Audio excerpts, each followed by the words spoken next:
Assalamualaikum warahmatullahi wabarakatuh. Perkenalkan, nama saya Imam Syafi'i, NIM 19402100024. Video kali ini itu adalah video tugas mata kuliah teori komunikasi sebagai tugas ujian tengah semester yang diambil oleh Ibu Primi Rohimi, sarjana sosial MSI. Jadi di UTS atau di ulangan tengah semester kali ini, Bu Primi itu memberikan tugas berupa video, dan jadi di video itu disuruh untuk menjelaskan beberapa pokok bahasan ya. Pokok bahasannya itu yang pertama adalah pengertian teori, yang kedua adalah tradisi teori komunikasi, yang ketiga adalah teori komunikasi antar pribadi, dan yang keempat adalah teori komunikasi kelompok.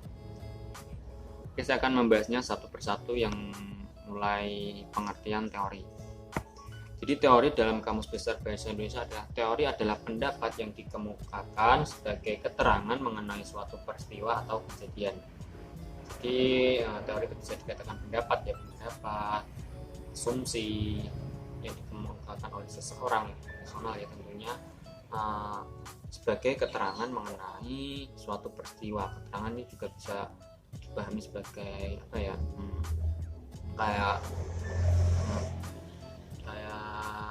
jawaban dari suatu masalah ya, seperti dari suatu masalah atau suatu fenomena peristiwa seperti itu. Terus yang kedua adalah teori adalah asas dan hukum umum yang menjadi dasar suatu kesenian atau ilmu pengetahuan. Jadi teori itu adalah asas atau dasar ya. Kalau dalam Islam kan Al-Quran dan As-Sunnah ya, seperti itu. Jadi kalau teori ini juga bisa menjadi dasar dalam ilmu pengetahuan, dalam penelitian, dalam observasi ya. Kalau saya sendiri kan komunikasi penyiaran Islam itu ada teori komunikasi, itu juga bisa menjadikan dasar kita untuk mempelajari ilmu-ilmu komunikasi tentunya seperti itu. Terus yang ketiga adalah teori adalah pendapat dan cara aturan untuk melakukan sesuatu. Jadi teori ini bisa membimbing kita, bisa menjadi jalan atau bisa menjadi aturan dalam kita melakukan sesuatu ya. Kalau misalnya kita berkomunikasi, ada teori komunikasi seperti itu. Terus untuk pengertian selanjutnya, teori menurut para ahli. Yang pertama adalah Glasser dan Strauss. Ini tahun 1967. Teori berasal dari sebuah data yang diperoleh dengan cara analisis dan sistematis melalui metode kooperatif. Jadi teori berasal dari sebuah data. Jadi itu teori. Teori itu adalah data yang diperoleh dengan cara analisis, dengan cara memecahkan masalah, dengan membagi masalah tersebut menjadi bagian-bagian kecil atau memisah-misahkannya agar mudah dipahami data-data tersebut, agar mudah dipahami masalah-masalah tersebut, dan sistematis ya, teratur dan logis. Nantinya jika kita melaksanakannya atau memperolehnya dengan cara sistematis, maka itu akan utuh, menyeluruh, terpadu, dan mampu menjelaskan sebab akibat suatu masalah atau suatu peristiwa dan fenomena. Seperti itu melalui metode komparatif. Metode komparatif itu metode apa? Yang membandingkan antara persamaan dan perbedaan antara 2 sampai lebih peristiwa seperti itu. Adalah itu metode komparatif. Jadi ya teori itu dapat diperoleh tadi, data yang diperoleh dari hasil kita memecahkan masalah menjadi beberapa bagian agar mudah dipahami secara urut, secara utuh, secara berkaitan satu sama lain, logis dan menyeluruh, terpadu, dan mampu menjelaskan sebab akibat dari suatu peristiwa. Terus teori menurut Paril yang kedua adalah menurut McLaughlin. Teori adalah penafsiran terhadap kerampatan atau generalisasi, cara penilaiannya dan penyatuannya. Kerampatan adalah yang dihasilkan melalui penelitiannya. Kerampatan tadi adalah generalisasi ya. Generalisasi sendiri adalah penalaran membentuk kesimpulan secara umum melalui suatu kejadian. Jadi ya teori itu adalah menafsirkan, menerjemahkan diterjemahan terhadap suatu peristiwa yang telah terjadi. Jadi itu teori itu menerjemahkan, maaf ya saya ulang lagi, teori itu menerjemahkan atau penafsiran, menjelaskan terhadap suatu penalaran. Jadi penalaran itu penalaran yang umum ya, penalaran dalam bentuk suatu kesimpulan secara umum terhadap suatu kejadian. Terus juga menjadi terjemahan untuk cara penilaiannya bagaimana sesuatu itu bisa terjadi seperti itu, dinilai seperti itu. Dan penyatuan itu juga bisa dikatakan sebagai bisa dipahami sebagai kayak antara teori-teori sebelumnya dan teori-teori yang akan digunakan itu apakah sudah menyatu apa belum, seperti itu. Terus untuk poin yang kedua dalam materi ini ya, materi pengertian teori adalah fungsi teori. Yang pertama adalah fungsi teori adalah mempunyai fungsi sebagai suatu ikhtisar fakta dan hukum yang dapat diterapkan. Jadi sebagai suatu ikhtisar itu penjelasan uraian-uraian sebelumnya ya, yang berupa fakta dan hukum yang dapat diterapkan. Terus teori berfungsi untuk transformasi suatu yang baru didapat untuk mentransformasikan dan dapat mengadakan perubahan hubungan antara hukum dan fakta. Jadi teori juga berfungsi sebagai perubahan untuk mengubah suatu keadaan, kejadian maupun fenomena yang ada di dalam masyarakat. Tentunya dengan apa? Dengan mengadakan perubahan itu dengan hubungan antara hukum dan fakta-fakta yang jelas ya, yang jelas dan logis dan mampu diterima oleh akal manusia, seperti itu. Terus untuk yang selanjutnya adalah ciri-ciri teori menurut Arora 2015. Ciri-ciri teori. Yang pertama, pada dasarnya teori harus rasional dan masuk akal. Jadi jika ada sebuah teori itu rasional dan masuk akal, itu bisa disebut teori. Jika tidak, yang menurut saya bukan teori ya, cuman bisa dikatakan sebagai kayak opini, seperti itu. Terus dapat digeneralisasikan, jadi kayak tadi ya, dapat membentuk suatu kesimpulan secara umum dalam terhadap suatu kejadian. Untuk ciri-ciri yang ketiga yaitu teori tersusun atas ide-ide yang terkoneksi ya. Teori jadi tersusun. Jadi ciri-ciri teori itu teori sendiri itu tersusun dari beberapa ide, beberapa pemikiran, beberapa pendapat, penalaran atau kesimpulan yang terkoneksi atau berkaitan satu sama lain untuk menciptakan cara ini juga bisa menjadi jalan yang beragam, jalan yang banyak untuk memecahkan suatu masalah atau memandang suatu fenomena. Terus ciri-ciri yang keempat itu dasar untuk teori-teori yang dapat diuji. Jadi misal ada teori itu juga bisa teori sebelumnya ya. Misal kita menemukan teori A, itu bisa diuji untuk teori-teori yang selanjutnya akan kita gunakan, seperti itu. Terus yang kelima yaitu digunakan oleh praktisi untuk membimbing dan meningkatkan praktik mereka. Ya contohnya misal kayak di komunikasi ya, di prodi komunikasi penyiaran Islam itu kan ya juga kayak mahasiswa mempelajari. Jadi dengan mempelajari teori komunikasi sendiri itu kita bisa meningkatkan pemahaman kita akan tentang komunikasi, tentang bagaimana kita berkomunikasi dengan orang lain. Jadi jika dalam teori tersebut ada pembimbingan atau bisa meningkatkan atau membimbing, itu merupakan ciri-ciri dari teori. Terus yang keenam itu konsisten dengan teori-teori yang dibuktikan sebelumnya kayaknya, hukum dan prinsip-prinsip, tetapi tetap meninggalkan yang belum terjawab sehingga memungkinkan untuk diteliti atau diuji. Jadi ciri-ciri teori adalah konsisten dengan teori-teori yang sudah dibuktikan. Jadi ya kita misal ada orang yang memunculkan teori baru, ada teori baru, itu ya harusnya konsisten dengan teori-teori yang sebelumnya. Kita juga bisa melihat teori-teori sebelumnya apakah ini sudah relevan atau belum, seperti itu. Terus untuk yang poin yang ketiga, pokok bahasan yang kedua itu adalah tradisi teori komunikasi. Yang pertama, itu poin pertama dalam tradisi komunikasi adalah pengertian tradisi dan teori komunikasi. Di poin ini saya menjelaskan kembali tentang pengertian teori, tapi beda pengertian dan beda referensi seperti itu. Jadi dalam slide ini adalah menurut Littlejohn dan Voss 2008 menyatakan bahwa teori pada dasarnya memiliki 4 pengertian. Yang pertama adalah teori adalah abstraksi. Yang kedua adalah teori merupakan susunan atau himpunan, ya tadi susunan atau himpunan ide-ide, pendapat, pemikiran.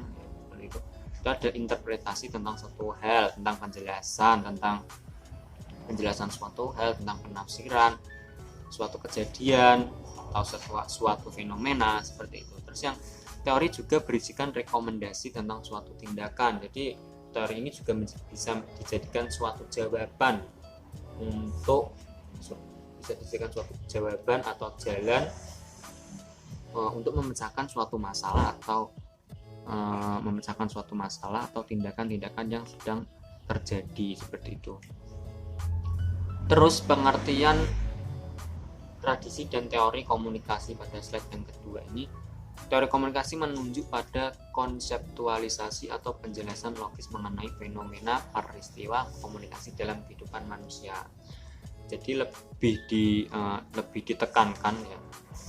Teori komunikasi itu lebih menekankan pada penjelasan logis mengenai fenomena atau peristiwa komunikasi, ya. Bisa kita berbicara dengan orang lain, bagaimana kita bisa berbicara dengan orang lain, kita menggunakan media apa, seperti itu.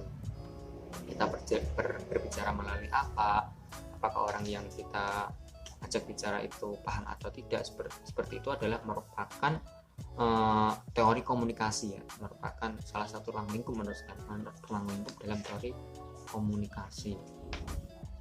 Terus slide yang selanjutnya adalah masih sama pengertian tradisi dan teori komunikasi. Ini menurut Craig menegaskan bahwa bidang kajian komunikasi tidak akan pernah dapat disatukan melalui teori-teori. Jadi kajian-kajian atau pembahasan komunikasi itu tidak akan pernah bisa disatukan dengan teori-teori yang sudah ada, itu tidak bisa disatukan menurut Craig, ya. Karena apa? Karena teori akan selalu merefleksikan keragaman gagasan. Jadi teori-teori yang muncul itu akan memunculkan penalaran-penalaran baru seperti itu, ya. Dia akan beragam dan nantinya itu akan membuat kita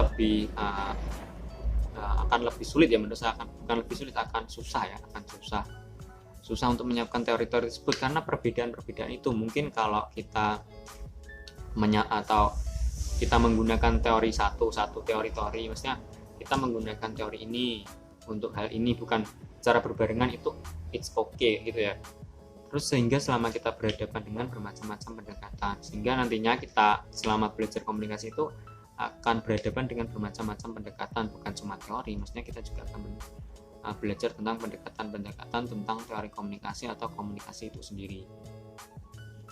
Terus yang slide selanjutnya adalah tradisi teori komunikasi, ya. Ini yang pokok bahasannya yang harus digarisbawahi adalah tradisi teori komunikasi. Ini menurut Craig ini menguraikan 7 tradisi pemilikan dalam teori-teori komunikasi. Yang pertama adalah retorika, ya. Teori retorika, terus teori semiotika atau semiotik. Yang ketiga adalah teori fenomenologi, terus teori sibernetika, teori sosiopsikologi, dan teori sosiokultural, dan terakhir adalah teori kritikal.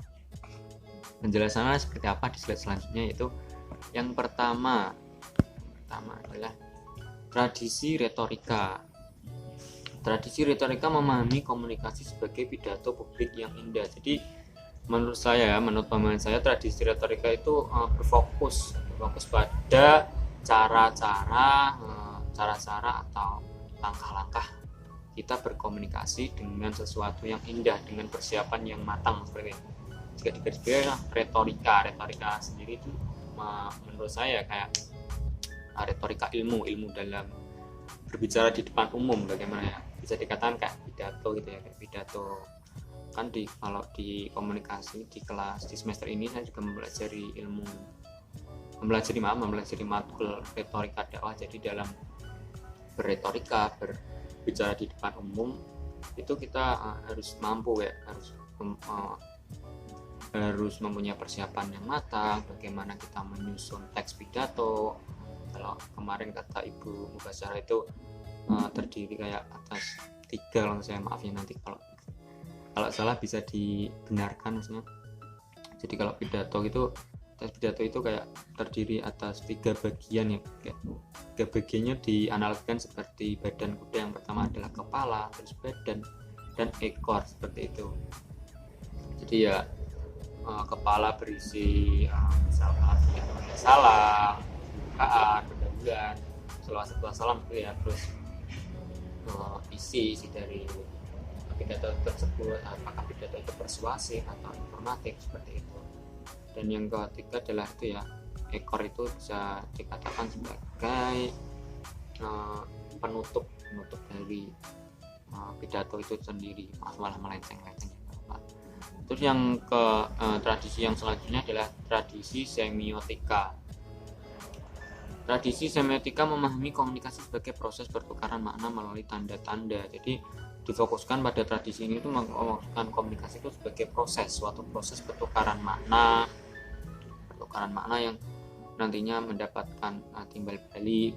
Misal kita berkomunikasi dengan apa, melalui tanda-tanda ya, kayak kita berbicara, terus kita melakukan mimik, maksudnya ada mimik wajah, terus ekspresi seseorang dalam berkomunikasi itu seperti apa. Ini fokus ya, jadi tradisi semiotika ini fokus pada hal tersebut.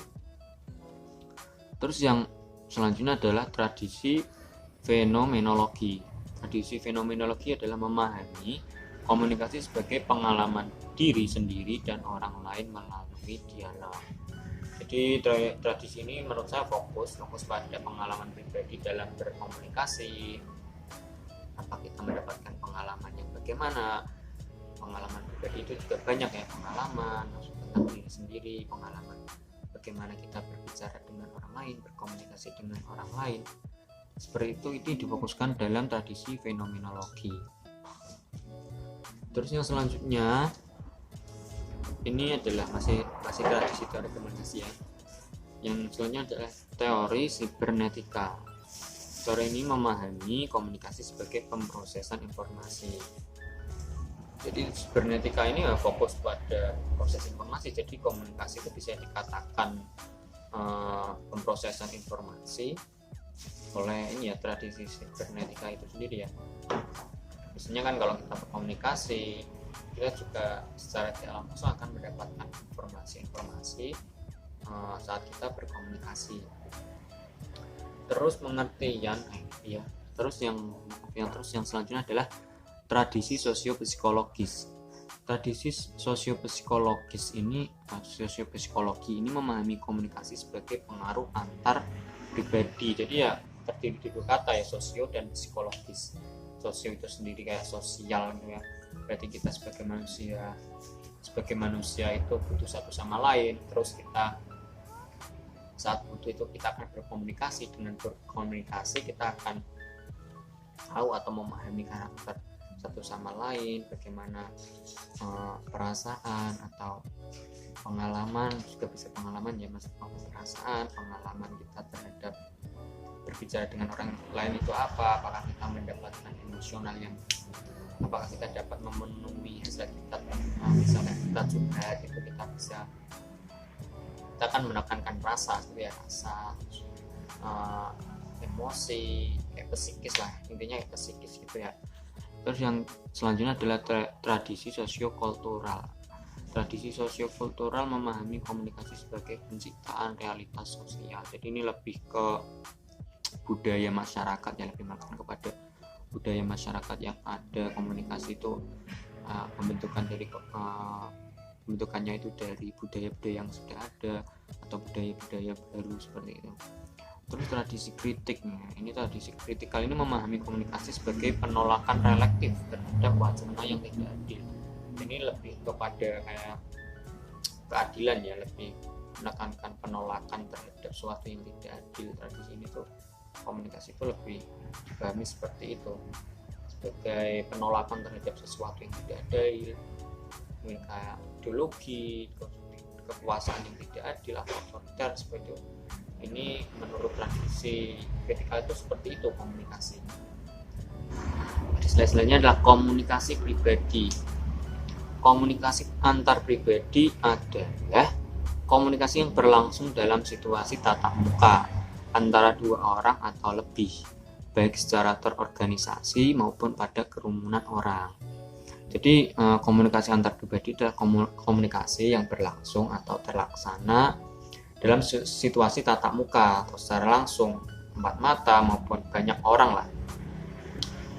Baik dari individu ke individu maupun individu kelompok atau kelompok ke individu, secara itu baik secara terorganisir atau formal dalam formal kayak kelompok, seminar atau seperti itu, kelompok seminar atau kelompok formal lah pokoknya yang ada organisasi maupun kerumunan orang kayak kerumunan orang ya kayak biasa nongkrong bareng teman seperti itu.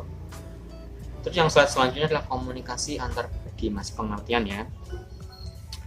Ini adalah komunikasi antar pribadi atau interpersonal communication. Di sini didefinisikan oleh Joseph De Vito dalam bukunya The Interpersonal Communication Book. Di situ dijelaskan dalam bahasa Inggris yang the process of sending and receiving message between two persons or among a small group of persons with some effect and some immediate feedback.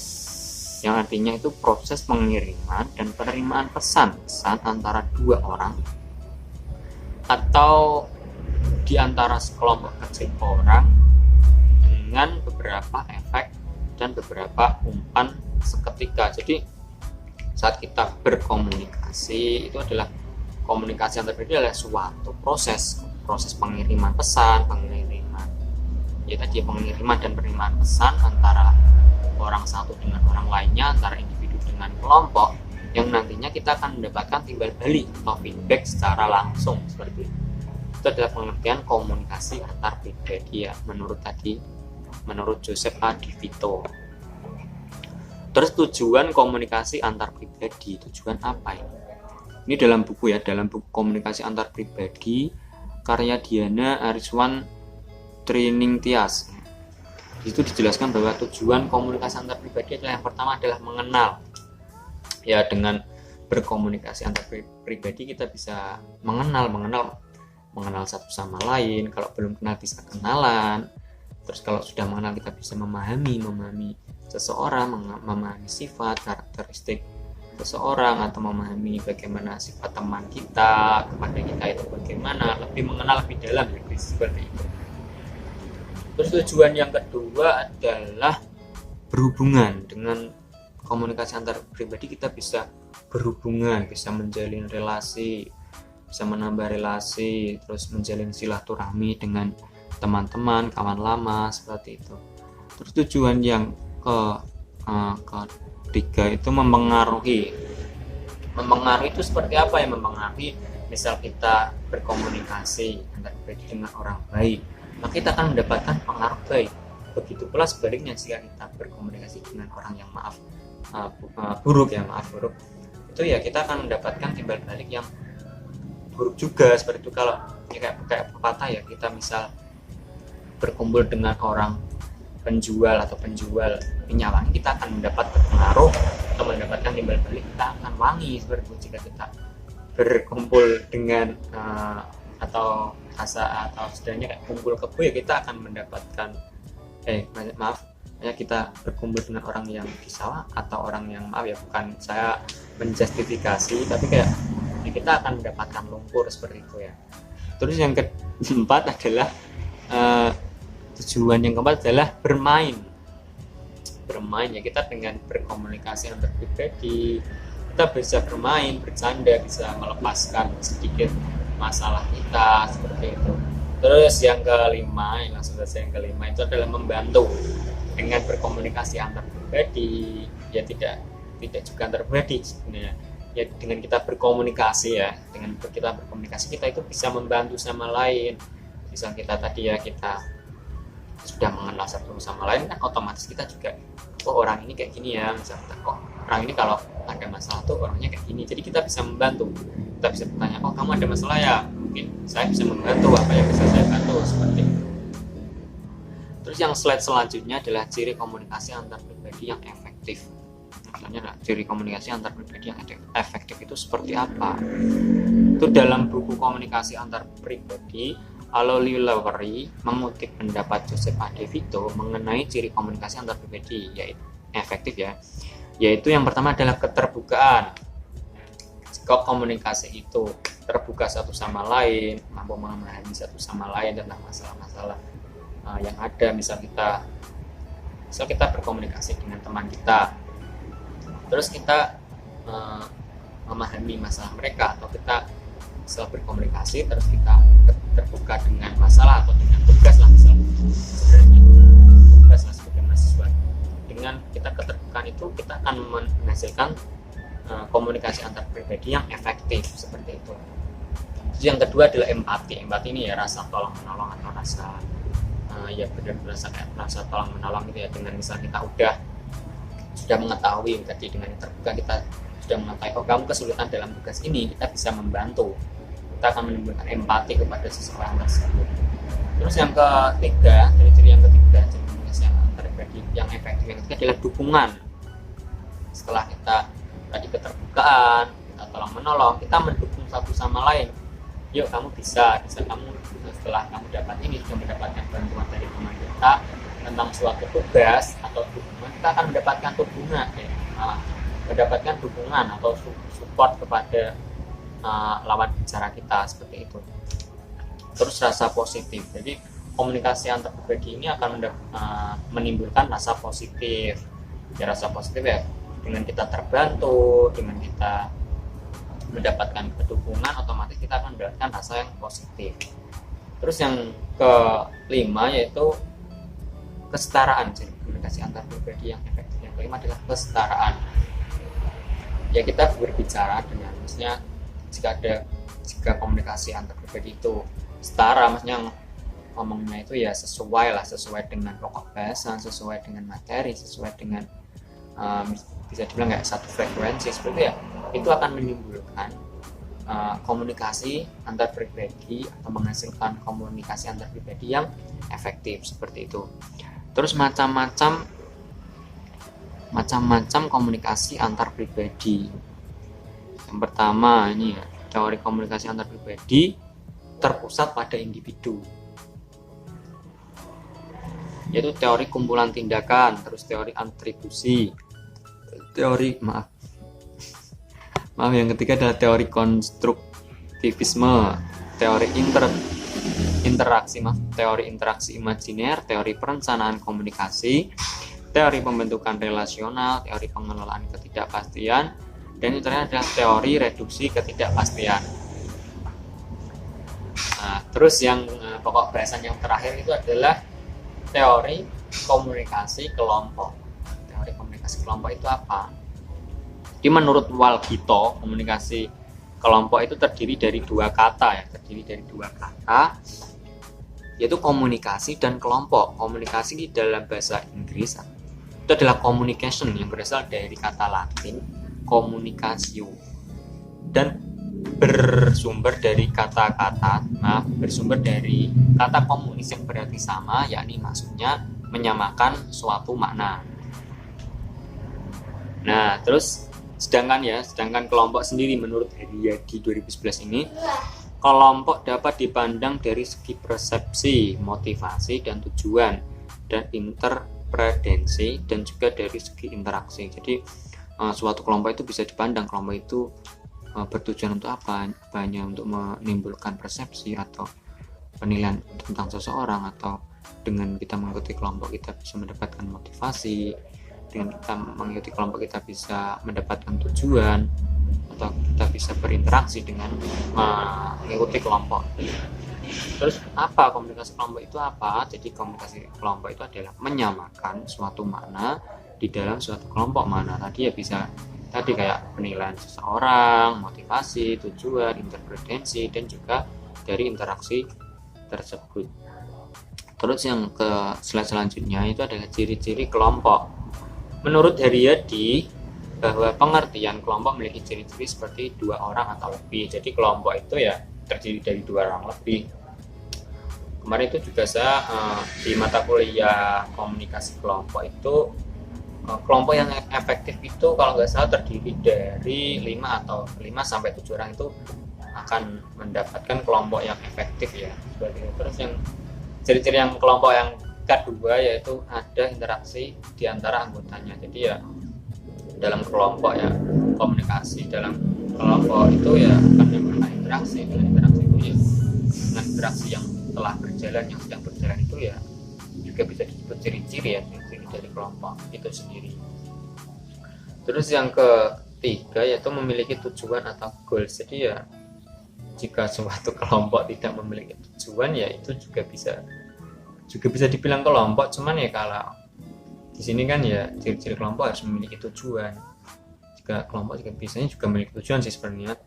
Misal kita membuat kelompok apalah, kelompok belajar ya kita belajar, itu tujuannya adalah belajar seperti itu. Itu ciri-ciri yang keempat, memiliki struktur dan pola hubungan. Jadi dalam suatu kelompok itu terdiri atau terorganisasi, ada organisasi atau struktur-struktur misal ketua, sekretaris, bendahara, dan antara anggota-anggota itu nantinya akan terjalin suatu hubungan atau suatu interaksi seperti itu. Terus slide yang selanjutnya adalah macam-macam teori komunikasi kelompok. Yang pertama adalah teori keseimbangan Heider. Yang kedua adalah teori sistem A/B/X Newcombs.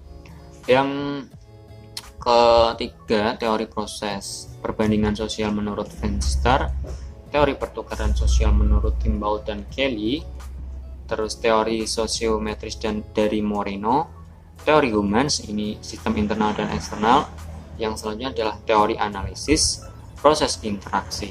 Masih ada lagi ya macam-macam teori komunikasi pada slide selanjutnya, yaitu yang pertama adalah teori konvergensi simbolik, yang kedua adalah teori kepribadian kelompok atau group psychology theory, yang ketiga adalah teori percakapan kelompok, yang keempat teori kelompok terpercaya, yang kelima teori kata kerja efektif antar budaya menurut John Oxel, dan yang selanjutnya itu teori penyusunan, terus teori pemikiran kelompok, teori kerjasama kelompok efektif antar budaya. Jadi seperti itu ya pembahasan tentang pertama pengertian teori, tradisi teori komunikasi, terus komunikasi antar pribadi, teori komunikasi antar pribadi, teori komunikasi antar kelompok. Ya menurut saya sendiri ya, kesimpulan saya sendiri, jika kita memahami keempat itu ya kita insya Allah akan membantu kita dalam mempelajari atau memahami komunikasi-komunikasi yang sedang atau akan dilakukan ke depannya ya, seperti itu, terutama untuk mahasiswa komunikasi penyiaran Islam ya, Fakultas Dakwah itu. Jadi kan kita akan lebih sering berkomunikasi kepada masyarakat, kepada teman-teman kita akan lebih paham, akan lebih mengetahui, akan lebih mudah insya Allah jika kita memahami keempat materi tersebut. Ya, jadi itulah penjelasan dan pemahaman saya mengenai keempat poin materi video dari saya. Mungkin banyak kekurangan ya dalam penjelasannya, saya ribet ngomong sana sini, kurang jelas. Mungkin kurang jelas, saya mohon maaf sebesar-besarnya, terutama di penulisan juga, pencarian makalah apabila ada yang salah, saya mohon maaf, dan bisa diberikan kebenaran atau bisa dikoreksi. Terima kasih, kurang lebihnya mohon maaf. Wabillahi taufiq wal hidayah. Assalamualaikum warahmatullahi wabarakatuh.